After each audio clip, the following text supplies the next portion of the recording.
Stellar Show, Fayette County TV, Channel 77, Q-Call Bleeze, along with myself, Ken Philbaum, the Duke, and Stellar's Collectible Shop and Uniontown Mall owner, Victor Malik. What's going on, Victor? Everything's going really well. We're getting closer to Halloween, and the mall is in pretty good form right now. We got some surprises we're going to announce in the near future. I got this string on my finger to remind me to do something before the show's over today. You know how back in the day you said tie a string?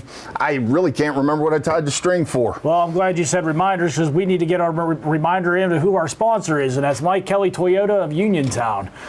It's about trust. With a wide range of vehicles and personalized service, we make your car buying experience easy and enjoyable. Come see why generations have chosen us for their automotive needs. So thank you, Mike Kelly. Yeah, thank you very much, Mike. So, how's fantasy going?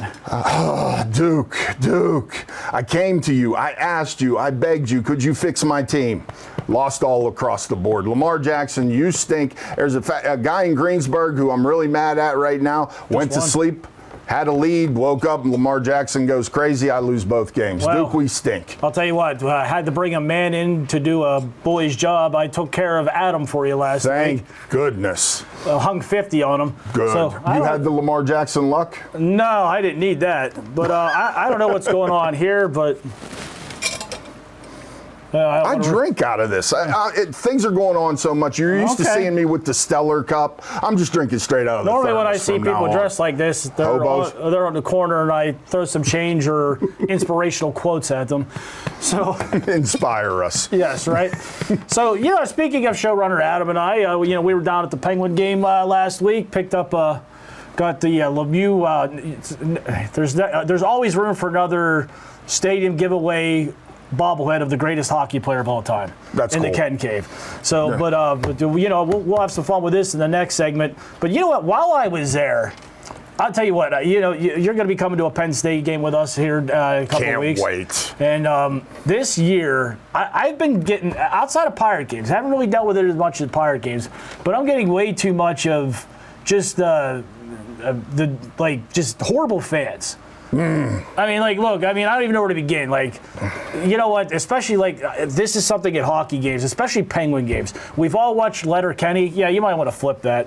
Ken's on the soapbox. We've all watched Letterkenny. Let's go, boys. Okay, maybe one time drop it in, but every other sentence, this clown who was sitting next to me the other night, what I wanted to do to him, I can't say on TV. Because we've all been there. It could be held against me later, but and also Steeler games, even Penn State, sadly this year. I'm getting stuck. You remember Jamie Kennedy from Malibu's Most Wanted? Oh my goodness! I'm getting stuck with these guys. And they get in front of me and they're standing the whole time. Put a billboard on your back if you're just going to stand the whole time. At least make some money off of it. But act like you've been to a game before and sit down. But speaking of fans, I loved what Texas did. Oh my goodness!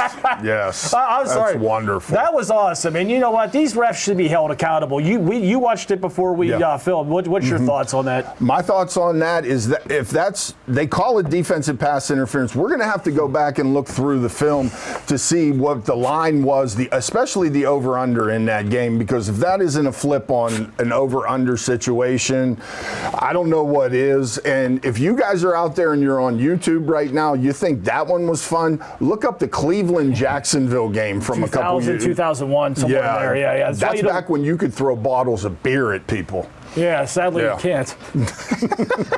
You know what, though? But that situation, though, I hope that woke up not just NCAA football, the NFL, college basketball, whatever. You know what? There's millions of dollars wagered on almost every play of these games when you go look at all these betting sites and whatnot. And not just that. I'll use myself as an example. I go to a Steeler game. I get about $20 to $30 in gas. I get about 10 to 15 in tolls. 20 to 25 in parking, and that's before I even bought my ticket. And then for a game to just be, well, you know what? Yeah, he made a bad call. It's not acceptable. It was offensive pass interference, if anything. Yeah, and that's why I loved what those fans did. And guess what? That ref hold him accountable. That's it. That ref should have been charged with inciting a riot because he's horrible at his job. Just my opinion. Now, on the other hand, the girl who ran across the Steeler thing, more power to you. Do that more often. She got more yards than Adams. Which do you think Rodgers has done? I don't think so. No, you know what? I think If anything, the reason I think the Jets are done is because they're letting Rodgers run the team. The talent's still there with Rodgers, but they need to tell him, hey, go throw the football. We'll take care of the rest. Do the Steelers dip into any of those wide receivers at this point? Because there's word Mike Williams could be coming in a trade. We're getting really close to the trade deadline right now, as a matter of fact. So Mike Williams is available. If you went after Garrett Wilson, would the Jets let him go? What would the cost be? I had my heart Would he help you? I had my heart set on DK Metcalf, but I think he might be injured. Boy, last night you lost Mike Evans and Chris Godwin. So that's more people in the pond trying to fish for a wide receiver right now. The cost just went up. Actually, Cooper Kupp, I think, is on the trading block. Really? Yeah, that's a rumor. Just too many injuries. Yeah. Yeah, we both smile. There's something backstory on that we can't discuss right now. No, legitimately. But you know what? Hey, we're going to drag this out a little bit before we go to the next segment. We'll do a quick mail. So, if I could only remember what this was for. Good for you. Back to Tyler Warren. We're off the soapbox. Tyler Warren for Heisman. You know what? It's a big week for Penn State. We'll talk about that later in the show. Speaking of Penn State tight ends, we got something from Mean Dean. Just can't remember what I'm supposed to talk about. We got another pair of Pat Fryermuth gloves. Boy, he have a nice catch. Oh, yes, he did. Things are changing. You know what Fryermuth. we overlooked at? Wilson, it's a good problem to have. The Steelers have 2 good quarterbacks instead of 3 lousy ones. I'm going to still defend Justin Fields. Thank you for this. Fields is a good quarterback. I'm still defending Justin Fields because Russell Wilson got away Sunday You're night. welcome, Andrew. I think he got away with, you didn't have film on Wilson currently, so when you throw him out of defense, you can get away with a little bit of a benefit at that point. What I liked about that is either one of the two is going to be free next year, and one of them is going to get a job somewhere outside of Pittsburgh. And so that's why that was good. If Wilson only came in and played once or Fields played to this point, that's good that these guys are going to. Got a little bit of a strategy issue on Omar Khan's part at this point. Oh, yeah. Only Kyle Allen will be on the team come the end of the season. So both of these guys are going to go into free agency as unrestricted free agents. The Steelers turned down Justin Fields' 5th-year option at $23 million. Well, yeah, and that's kind of brutal when you look at it because you're going to have to go shopping with no real hope of. Hopefully they shop in-house because I think they got 2 good ones. Yeah. But we need to close this segment up. We're going a little long. We'll be back. My name's Tim Fisher. I'm the manager here at Frank Lloyd Wright's Kentuck Knob. I wanted to invite everyone to visit us on our Friends and Neighbors Day. It's November 24th. It's a free event for everyone in Fayette County to come and experience Kentuck Knob. We want people to come and explore the house, explore the grounds, really experience what we have to offer here, and as a way to just thank everyone in the community for being just such great friends and neighbors. So come and see us on Sunday, November 24th. It's a free event. Give us a call at 724-329-1901 and make your reservation. And we can't wait to see you and welcome you to Kentuck Knob.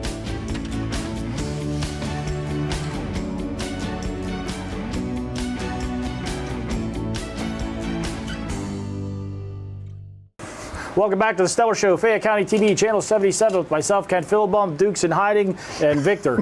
So we got a lot going on in this segment. Duke's ashamed of what happened fantasy football-wise once he took over for Pig. So he doesn't really want to talk about it right now. Things are bad. He understands my pain. So you know what? I had some other fun mail day. Now this is going to be incorporated with my Halloween costume. I got sucked into. I picked up the skiing jersey. I just got to get the pimp stash, and hopefully what I have in here is going to fit. So I teased this to you off air, Victor, in a conversation. So check this out.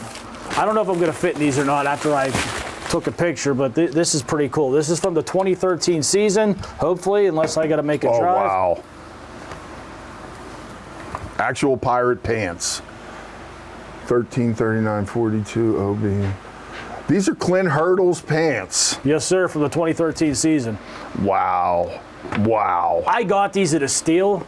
The guy charged $20 to ship and paid $11.20. I normally would, yeah, but I could probably flip these for at least 5 to 10 times what I paid for them. Absolutely. So we're going to give him a pass this time. It's just amazing how baseball pants have changed over the past couple of years. They used to end right below your knee, where what was called stirrups were things you put on for a stripe to be down the side of your pants. Now the players basically hold them. These things drag on the ground. I'm surprised. You must not have worn these very much to have them drag on the ground. I would have expected the bottoms to be completely ruined. Well, I don't think they're not. The only time you ever come out of the dugout was to argue a bad call. Yeah, that's kind of the truth on that. So like I said, I'll be incorporating the Halloween. And since we're going to be going long on some other stuff, we'll just open one of these Halloween score packs real quick. Here, I'll get the pants. Yeah. So, Dotson. We are. Penn State. And there you go, We'll get to Caden. that later. Yeah. So Big game coming up in the Big the Ten. second greatest basketball player of all time behind LeBron James. We're going to get that out of the way. Second greatest behind LeBron James. I just can't seem to remember what this is for. We're gonna move this and bring Duke over. This thing's always in the way, and I don't know why. You're back, Duke. All right. So. So now let's do the football first. Well, you know what? Why don't you talk about some of this stuff that you got here? Okay. First thing I want to do is thank you for this. This is what we're going to do today is we're going to explain to you how to display some of these items. First thing, Ken found this a long time ago and brought it to the store in the very beginnings, and this is a wonderful way to display baseballs. So it's probably 36 by 30, and it has a door on it that opens up, and it has these neat little stands. You can use the stand to put the baseball on, and it has a mirrored background. What I did here is we put the tape on for the prices, never got around to the price part of it. Second thing is, back in the Hopwood days of the late 70s and early 80s, I used to follow around the newspaper guys. He got the papers and would throw them on the porches. This is a Steelers Super Bowl 10 that has never been taken out of the mailing wrapper. Talk about a piece of history. This paper's never been opened. So what you do is you go over to Hobby Lobby. That's my favorite. Michael's is okay, but I prefer Hobby Lobby. And they set them in here for you. If you buy the case, they'll put the item in there for you. So that's a newspaper the way they used to come. And you used to get newspapers every day. One of the most expensive items to frame, mat, or display is a pennant. I advise you, if you're at a yard sale in a flea market, I think I've said this more than once on the show, if you can find the pennant holder for under $5, buy it for the pennant, throw the pennant away, because these things run about $12 to $15 a piece. They're worth more than the pennants sometimes. And they're hard to find, too. Now, not many carry them.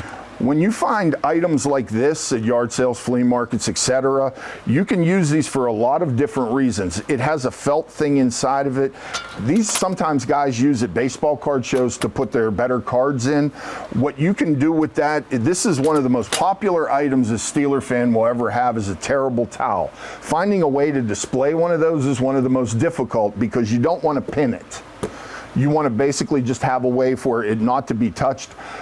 Go on eBay and look around during the Christmas holiday and see what these things go for. $300 to $400. It's worth the $50 to put it in one of these display cases. This is an item that was real popular a couple years ago. The reason I'm showing you this is they're very neat, but here in Western Pennsylvania, there was a guy named Steve Corson who used to walk this mall. He was a patient at the place I used to work at, and he was a big-time lover of dogs. He passed away because a tree branch fell on him protecting his dog. They had Friends of Animals. Yes, they had Friends of Animals, Adopt a Pet. What he did is he used to make these with all kind of Steeler stuff inside of them. So when you see something like this that has Steeler memorabilia inside of it, chances are it was a Steve Corson made item. Around here, yeah, absolutely. Yeah. He did a lot of that stuff. Now, there are ways to basically put pictures. Thanks. Yep. This kind of item, if you want to put on a shelf, this to me is one of the great ads of all time. It's Jack Lambert trying to sell PPG paints. So these stands work really well. They run about $2. If Jack Lambert's telling me to buy something, I'm buying it. Yeah. This is a stack of them. Now, one of my favorite items I've ever owned. This is good. I got this a long time ago. Sorry, Duke, we're going to cut you out for a second. Bought this at Pier Imports when it was going under. This book right here, I'll give you a second to try to figure out and take a guess what it actually is. 5, 4, 3, 2, 1. This is the first Super Bowl program back in 1967. It wasn't even called the Super Bowl back then. It was a world championship game between the AFL and the NFL. Price on that was $1 for the magazine. Took it over to Hobby Lobby, had them place it in there. This is a wonderful piece of history, and how it ever got to Western Pennsylvania, because the first Super Bowl was Green Bay and Kansas City. I don't know why anyone around here went to this game, but one copy was here. There were local players that participated. Off the top of my head, don't hold me to which ones, but I think there were 2 or 3 players between the Chiefs and Packers. Chiefs and Packers, yeah. Was it Chiefs and Packers? I believe so. Or was it Raiders? It was either or. Yeah. But there were some local ties. It was 67 on the first Super Bowl. So there were I believe around a handful of players that participated. So now going back, let me finish one thing up, and then the floor is yours. In the archaic old days, this is the way you displayed a baseball. This is how times have changed. This is probably 70s style. This is more the 80s version to display a baseball. Today they look like this. So when you get a baseball that's signed by Nolan Ryan and certified, it's really neat to put a card with it, and it deserves something to be treated like that. Speaking of treating something good, Ken, you're up. Yeah, real quick, I do want to touch on this. What I like about this is you got 3 different ways that this displays, and 3 different options to where, like, if you wanted the card or maybe a ticket stub, like what Terry Mulholland pitched a no-hitter. Yeah. Like if you had a ball signed by him and you got one of those ticket stubs, so, which is kind of leading into, like, these cases that I got here. Like I have a. Here, I'll get this out of the way, give you some room. I have a Mike Tyson autographed glove in here. What? Duke likes Tyson. We should have drafted him. Yeah, right. But we're going to repurpose. Now, so this was to display a full-size football, and it just slides on the case there. I bought that down at the stadium. And then also, now this is for a full-size football also, and this is, but look, I repurposed it. Instead of putting a football in there, I got the Yager bobblehead. That's the one that was stolen. Allegedly. Allegedly. I ain't buying it. Okay. Sorry, yeah, right? Without getting. So you think there was a hat trick involved there? I think there was some incompetence involved. No one's yet to show a police report number. Really? And you know what? Know this. And without getting into my real job, so if someone has access to stealing that kind of freight, they probably have access to things like Apple products, jewelry. Would you rather? So in California, pirates are stealing bobbleheads that are only relevant in southwestern Pennsylvania, as opposed to stuff that they could probably get some use for and get better money out their way. But making a good point. What do I know? But anyway, now this is another fun one too. Here, this is Bednar. This is one of the. They gave out for Bednar's. This plays Renegade. It actually does play Renegade. Yeah. You know what? I got that. The Cervelli played, that's Amore back in the day. And then Wiz Khalifa this year played, I don't know if it's going to get a suit or not, but I'll. It is sponsored by Mrs. T's Pierogies, which I'm still mad about that bacon incident. Cost me $10. Photo finish my rear end. Well, this one's not, but it is autographed. Maybe and it does play Renegade. Yeah, and it's even got. They even certified the autograph on there. Oh, that's fantastic. They put out 100 of them that were autographed, and a guy I know who left that stadium with 50 that night ended up with 2 autographed ones, and that's how I ended up with that. That's nice. But what's nice about these, like I said, so I use these were designed to display footballs, but I like how they display these bobbleheads.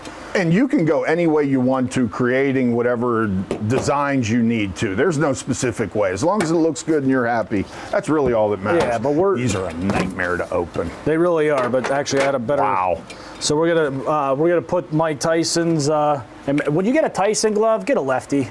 Yes. Yeah. Right. Mm-hmm. So that being said, that might accidentally get lost before he leaves. Might have to make a trip to Dallas. Get another one then. Okay, so explain this football. Yes, sir. We got our producer here, Rick. He has a nice football, by the way. Beautiful. The ball is just beautiful itself. I'm a fan of the ball. So what you have here, this is an official replica of football. Actually, this probably would have been used in a game if it wasn't Yeah, this is autographed by Minka Fitzpatrick. And just, I know Yes. this is definitely would pass any authentication. So this is where this gets tricky too sometimes with these balls, is where the signature is. So we're going to go with this. This is going to be a little true. Yeah, Here, you're good. You're good. I think I got this. this might help Yeah, we got it. stabilize it. It might come to that, but we'll see what we got here. But Put it straight on the black and then get the base out. good call. Get the base out. Yep. And you know what? That's going to set on there better. Good thinking, Sometimes Lloyd. Sometimes. You came through in the clutch. Still don't remember what this is for. I don't know. Did you take your medicine? So there you go. My pills. Yeah, so that'll display that football there. It displays it nicely. And you know what? Perfect for it. And some advice to you, Rick, and just anybody. Now, you see how that light's directly hitting that signature? You do not want to display it where light's going to hit it, because that signature will fade. So you want to put that where it'll be seen. Like, I would actually have it like above a light, and I'm going blind looking at that thing, so I'm sure I'm all over the place here. So make sure once you got that displayed, that it's not in direct line of sunlight or like a light of any kind, because it will fade the signature. There are suspicions and rumors and legends out there that they've upgraded the Sharpie pen to not be affected by the light. I ain't taking that chance. But by the time you would know if these current pens work, these people have all moved on into different industries. So putting a light on something is going to dim it. Yeah, so don't take that chance. And Yeah, I wouldn't at all. anything to add? Heck of a show. Heck of a football, Rick. Thanks for bringing that in. I mean, the signature and the ball. And that's the thing. Sometimes when you see these the balls that you get in a game are browned up. That's the oils that they rub the balls with and condition them. Yep. The original footballs do come with that reddish hue on them. That's cool. All right, we'll be back.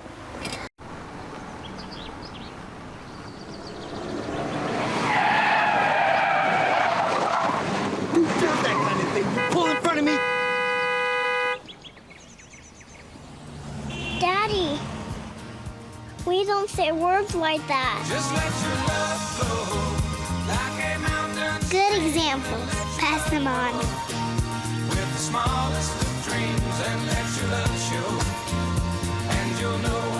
Welcome back to the closing segment of the Stellar Show here at Fayette County Channel 77, Ridgeline, Q-Call, and all that other good stuff with myself, Ken Philibon, the Duke, and Stellar's Collectible Shop and Uniontown Mall owner Victor Malik. I said that all in one breath. Did a heck of a job, and we'd also like to thank Mike Kelly Toyota for sponsoring the show. Right now, we're going to the Pete Rose Memorial section of this program, and that's the Stellar Show weekly picks. First game we're going to do is college. We got number 1 Oregon, 7-0. They're a 21.5 favorite at number 20 Illinois, who's playing pretty good football right now. Glad you said that, because I'm going with the upset. I'm taking Illinois to win. Win? Not just to cover. I'm taking Illinois to win. Oh, would that be just wonderful to happen? You know what? I think it happens. That team's good. The score does not reflect. Penn State beat them, by 2 scores? Yeah. The score did not reflect that game. I think this is inside information from someone who's seen them play. Yes, I think Illinois could pull this off. I think the one team other than Illinois in the Big Ten that's going to cause problems is if you get a chance to watch Indiana play football. I love what they're doing too. Wow. Signetti was with IUP. He was the coach of Indiana University of Pennsylvania. Google it. That's what he says when you ask him about his history. So check this out, actually. I'm glad. So here's something that's getting overlooked that no one's talking about. They may now, since we brought it up, since they like to follow our trends. You got 3 teams that are undefeated in the Big Ten. Mm-hmm. They don't face each other. Isn't that crazy? You could have 3 teams finish in the Big Ten undefeated at the end. So that's going to throw some monkey wrenches into all this. But tell them about number 2 while I grab a picture real quick. Well, Georgia's on a bye. Yeah. So I think they should cover that. But and the one thing we have to do is we have to get a hold of our friends at Dewey, Cheatham, and Howe accounting firm and figure out what exactly we've done so far as the picks go at this point. I'm sure I'm This is Bobby Del Greco. This is one of the great pictures in Uniontown history. He was from here. He is not a part of the Dewey, Cheatham, and Law accounting firm, but he is with Larry and Mo on the picture. Just wanted to drop that in real quick. Now, the big game.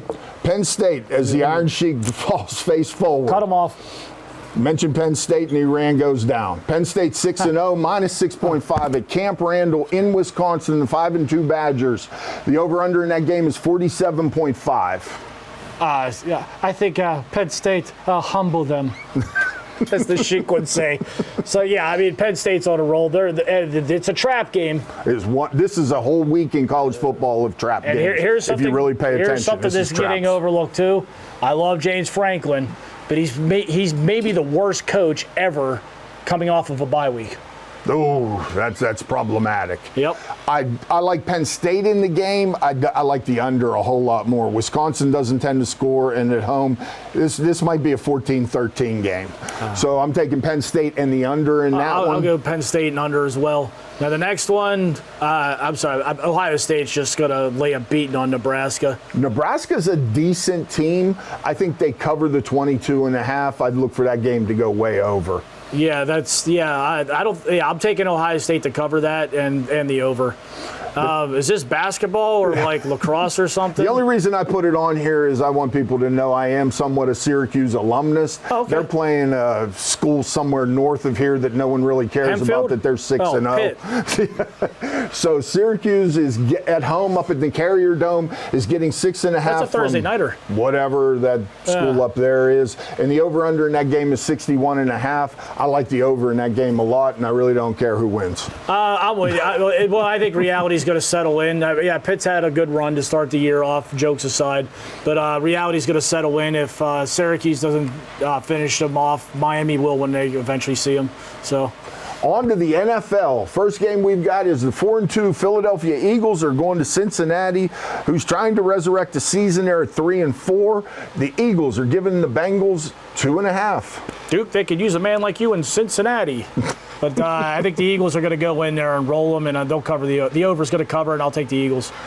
I'm looking at the opposite in that game. I think the Bengals somewhat can get to 500, then things might fall apart for them. I like the under in that game a lot.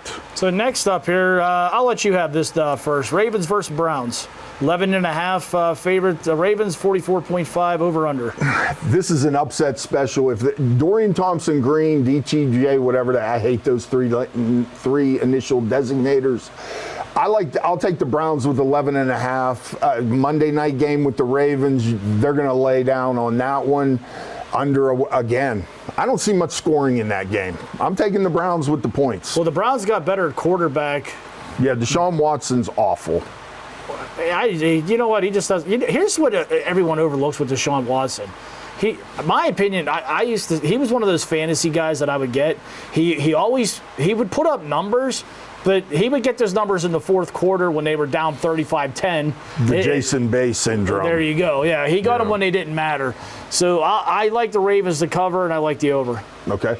And Monday night, will the Steelers ever play another 1 o'clock game? Yes, they got the Ravens at 1 o'clock on the 17th. I'll be there Monday night, and I'll be at that Ravens game. This is what, 4 in a row? This will be the 4th in a row, correct? Yeah.